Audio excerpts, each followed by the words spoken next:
Hi guys, nagluto nga pala ako ng hinarvest ni Papa.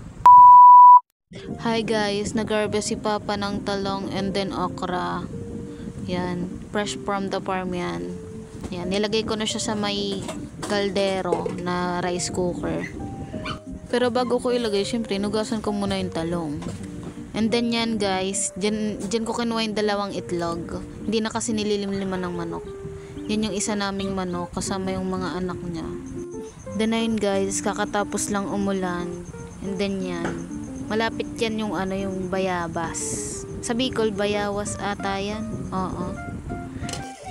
Yan, tinakpan ko na dyan sa may rice cooker na kaldero. Baligas yung iba, iniihaw lang yung talong. Pero sa akin, para mapadali, pinakuluan ko. And then yan, habang pinapakuluan nyo, naganda na ako ng scramble egg. Scramble egg, edi wow. And then yan, nilagyan ko siya ng paminta and then in-scramble. By the way guys, bago ko ilagay yung paminta, nilagyan ko muna siya ng betchin and asin. And then yan, tapos na, malambot na yung pinapakuluan ko. Kaya hinango ko na. And then, ayan, ginanyan ko siya ng tinidor. Ayan guys. And then nilagay ko dyan yung yung plato. Dyan ko muna nilagay. Yan. Tas next batch. Yun. Hanggang sa mag next batch na. Next batch. Oo, next batch.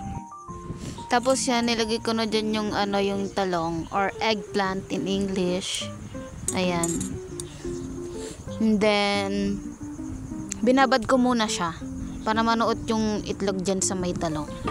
Yan, naglagay na ako ng kawali. Yan, binuksan ko na yung kaldero. Yung yung kalan. Yan, nilagyan ko na siya ng mantika. Use oil yan guys. Bali may mantika pa kami. Ayan no. Yan. Di naman ako anak ng kontraktor no. Tapos yan, nilagay ko na dyan yung talong. And then yan, ayan na yung finished product. O, diba? And then yan guys, si Papa nagluto, pinakuluan niya yung okra. Tapos yan, nagready na ako ng kalamansi, tapos kamatis. Nilagyan ko yan ng toyo. Sausawan ba? And then yun lang, natuto na naman kayo kung paano ako magluto. Diba? Bye-bye!